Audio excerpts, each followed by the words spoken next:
Guys मेरो काम चाहिँ यस्तो छ हौ।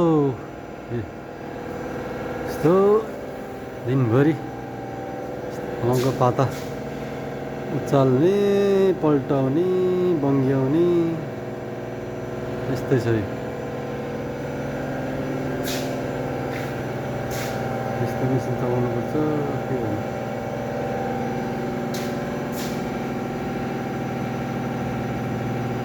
गाह्रो छ गाह्रो।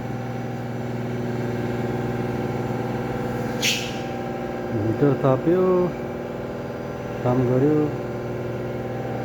यस्तै छ। त्यो पनि मैले चलाउने हो त्यो मेसिन पनि। यस्तो बनाउने माल यो मेरो गाडी त पत्ताहरू छ।